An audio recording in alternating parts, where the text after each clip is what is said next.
Hey, this is Max. Welcome back to Mech Arena. I am here with my little current hangar.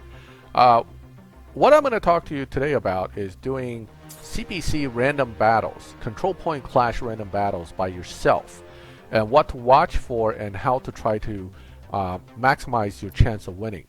So one of the key things about CPC and any part of this game is that you get a lot of AI companions and AI opponents. How you can tell if a particular opponent may be AI versus a player, first of all, is you take a look at the list when it comes up, and you'll see that if they're all about the same numbers and the names are all cheesy, it's all AI. This is good. Now, managing the AI is the important part. When you're the only player on the map, what you have to do is you have to do everything. You have to be the beacon defender, you have to be the beacon taker, and you have to also watch where conflict is happening to make sure that enough of your opponents are dying quickly enough. For example, that guy over there, I threw some missiles over, but what really I care about right now is the opponent AIs are programmed in a certain way. They're programmed to go after your beacons. So what you have to do is initially don't rush off taking beacons or rush across the map to kill anything. What you have to do is stay here and help control the people that are coming in, so you don't have enemies taking your beacons right away. These two home beacons are what you're going to defend initially, and you'll see that they will get to them, and you'll start losing very quickly if you let them hold it. So here, you definitely want to be the beacon man. You're going to go back and forth between the two beacons for the initial 50% of the numbers here. Once the numbers get to 50 and up and you're winning, then you can get more aggressive and start pushing. But until then, what will happen is if you start pushing too early, they will bot out your team, and you will also not have control of your beacons, which is bad. Okay, as you can see, within a minute or so, whoa, I missed this guy. I missed this guy. Within a minute or so, I have 3 enemy AI coming after my beacons, and they're about to take it again. And none of my own team is anywhere in sight, and that's not good. So the goats over there hang out. The other guys are all in center trying to do whatever the hell they're doing. But the real problem is, if I lose my home beacons, I'm going to lose the game. Now that home beacon is semi-secure and you don't see, I see another guy going after my home beacon on that side. Rush over there, help him out, because the goat is unlikely to do anything because he has some useless mortars, I think, on his mech. Unless he has rockets, in which case it would be great, but no. No, he does not. He has mortars. Oh, and he went over to my other beacon. How did they move so fast to my beacon? Unbelievable. Throw a few missiles while I'm on the way. Again, we don't want to lose home beacon. I'm back over here, and I didn't kill him. Oh, that's not good. Okay, we're losing the lead. That's how quick you lose the lead when you let home beacons get taken. Back again, home beacon defense. Once I know my home beacons are actually secure because the opponents are not able to get to it, then it's time to start pushing their beacon. Not before. If you go too early to the enemy beacon and die and delay getting 2 beacons, it'll actually hurt you. Okay, so I shouldn't have charged. That was actually a waste. Also, when the beacon's vacant like this on the enemy home front, don't rush in. Here's why. They always repop very quickly, and here's your chance to, to die in my case, but to actually kill off a few of the enemy respawns to keep your numbers up. Now, we're still pretty tight on this beacon match, and here comes another one. Oh, he got me right away. They always respawn instantly at their own beacon, and then they go after your beacon. So once you respawn again, first thing to do, check your home beacon, because chances are somebody is there taking it. Get that back. Keep track of the numbers up here to see that you're still winning. Okay. Well, I meant to reload. Hold on. There is Reload. 1 minute left. Okay. Okay. Once you have 4 beacons, you're probably going to win. But at this point, you've also worn down the enemy AI team. Fortunately, my AI team isn't completely terrible this round and didn't manage to get themselves all killed while I was busy doing my own thing here. But again, you are the beacon man, because if you're not there defending it or helping to take it, the good chance is that the AIs will not do very well. So once again, be the beacon man, and don't worry about losing out on kills. You will get the kills, you will get the beacons. This is the way to make sure you generally do well in AI matches. And obviously if there's another player on the other side, things can get really interesting, because you now have to not only out-defend him, you also have to out-attack the other player to make sure your team doesn't get botted out. Okay, so I have now been invited to a player team. This is good, because now we can see the dynamic difference between a player based team versus AI based. Before the entire team's AI, they do their own thing, but the enemy AI has a pattern. It always comes to the beacon to the left, beacon to the right, and it's going to keep doing that until you get it done. So this CPC run is now going to be with two players that I played with and against. Both are very good players, but both have weaker hangers than I do. So I'm the guy that's going to weigh in on hair. And beautifully done, same map against, again, a group of AI with 3 AI on our side, 2 on our side. Now, here's what you want to look at. Your AI will not help you that much. They're going to run off. Okay, so Plant Eater's AI and the Flawless's AI, they're both off. And we know Azrin and the other name I can't pronounce are the players. So, nonetheless, the pattern is the same. The AI will come and try to take your beacon. So first, the enemy team will be coming for your stuff. So you want to wait and kill them. Now, I don't know if Boredom is a fully AI or human. They play differently if they're human, but this is definitely AI. Okay. So they're going to keep coming for your beacons as they respawn. Now you can, because you have human players helping out, you can move in on their beacons, but you want to keep an eye on your backside. And here comes the respawn. Alright, I'm not actually going to take that beacon just yet. I have enemy behind, and likely have enemy respawn behind here too. Notice more enemies. Okay. Now I gotta watch these guys. 2 respawn over here, 3 respawn over here. Now it's my chance to get my kills in, because I have a group of them coming towards me and not focusing on me at the moment. Whew. Alright. When they move away, now it's my chance again to go in and be obnoxious. Okay.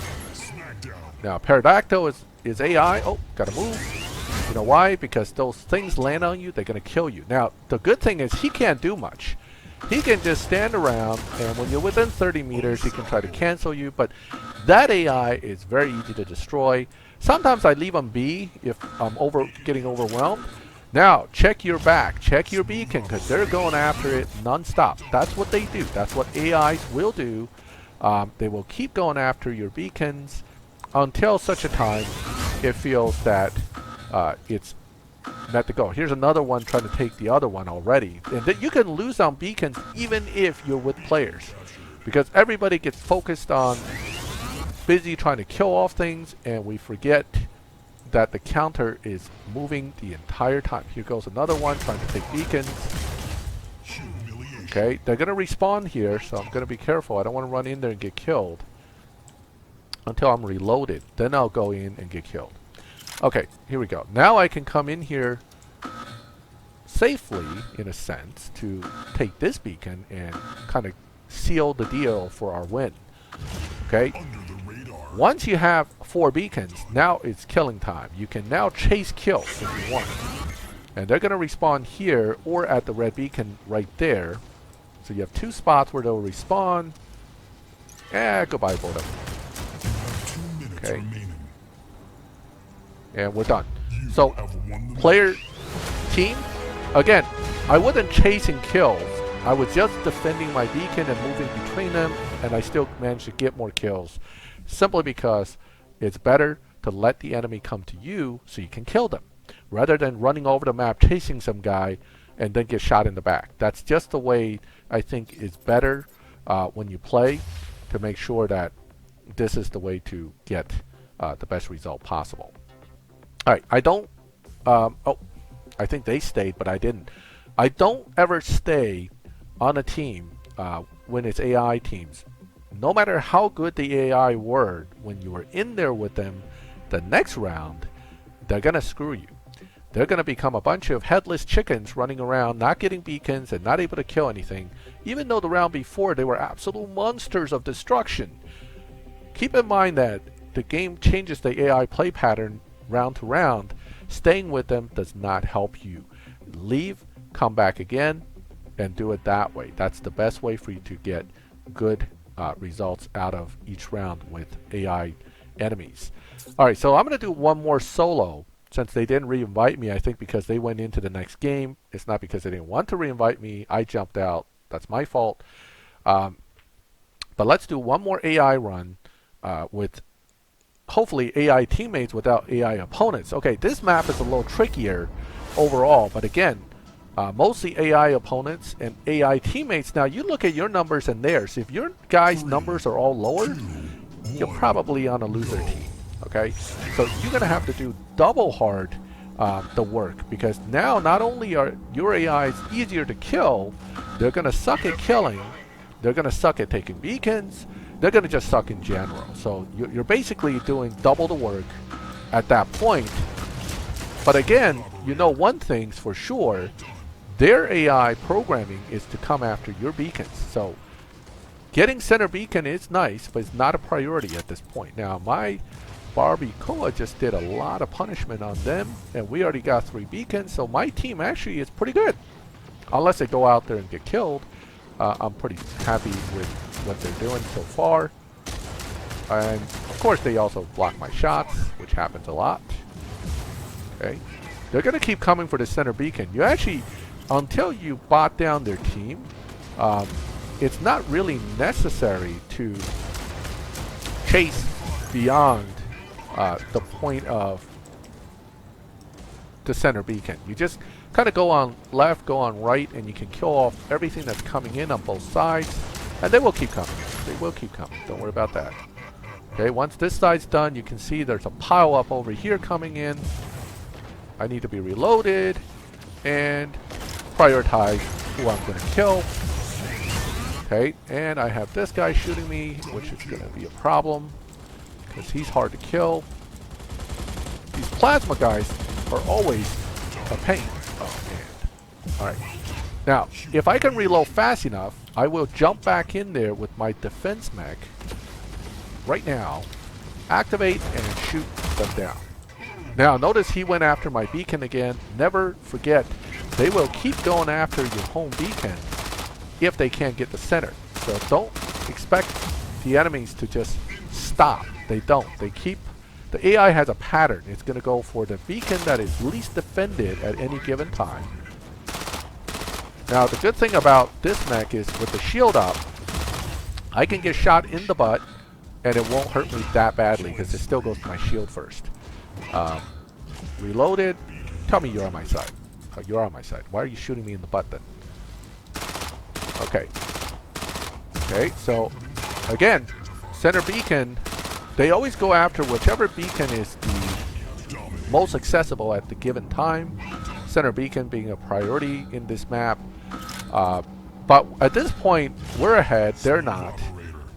And as long as you kind of keep them off of your home beacon, you should have no problem finishing up. Don't rush in just yet. There's still a guy over here that's coming down the hill. If your guys are not killing him, then you need to be the one to do it. Okay, once this is done, your chances of success just went up really, really high. And you should have no problem now finishing this match. Winning, I mean. And there it is. Now, my team was actually stronger on that map than the other team. Yet again, 8 kill, 5 kill, didn't chase any kills. All I did is kind of manage the beacons. The kills will come to you. You don't have to try too hard to get them. Now, if you have weaker weapons and weaker mechs, you have to be even more conservative in the way you play. Don't rush in. Don't come out, stand out in the open, shooting everybody like I was doing. You have to manage the strength and weaknesses of your particular hanger as well. So that is it. 3 quick matches with verbal description of how I deal with AI teams in CPC battles, and also when I have players on the team, I don't really play that differently. I still want to defend the beacons and let the enemy AI come to me and die first. Human players are a completely different story. You have to watch them, but you may not want to chase them. If they are deadly killers that's ruining your match by killing all your AI really fast, you may want to take them out first. Otherwise, stick to the plan. Defend your beacons, kill the AI, leave that player by himself by the end of the match, and he's still not going to be able to do much. And I've had that happen on my side quite a few times where I'm the last man standing after halfway through the match. I can't beat 5 other mechs, whether they're AI or humans. It's just not going to happen. So that's the thing that you kind of watch for. Any thoughts or questions about this, feel free to let me know. I'm just sharing a little bit of what I've learned in the game, and I'm hoping that this would help improve your game when it comes to the CPC battles. And ultimately, we'll do something similar for tournament. We'll talk about that as well. But that was CPC Control Point Clash, playing defensively, but still getting the kills that you need. Thank you for watching this video. Let me know if you liked the video by leaving a like. If you like my channel and like this game, subscribe and you get notifications when I put up new videos for this and CSR2. And as always, thank you for watching my videos. I'll catch you next time.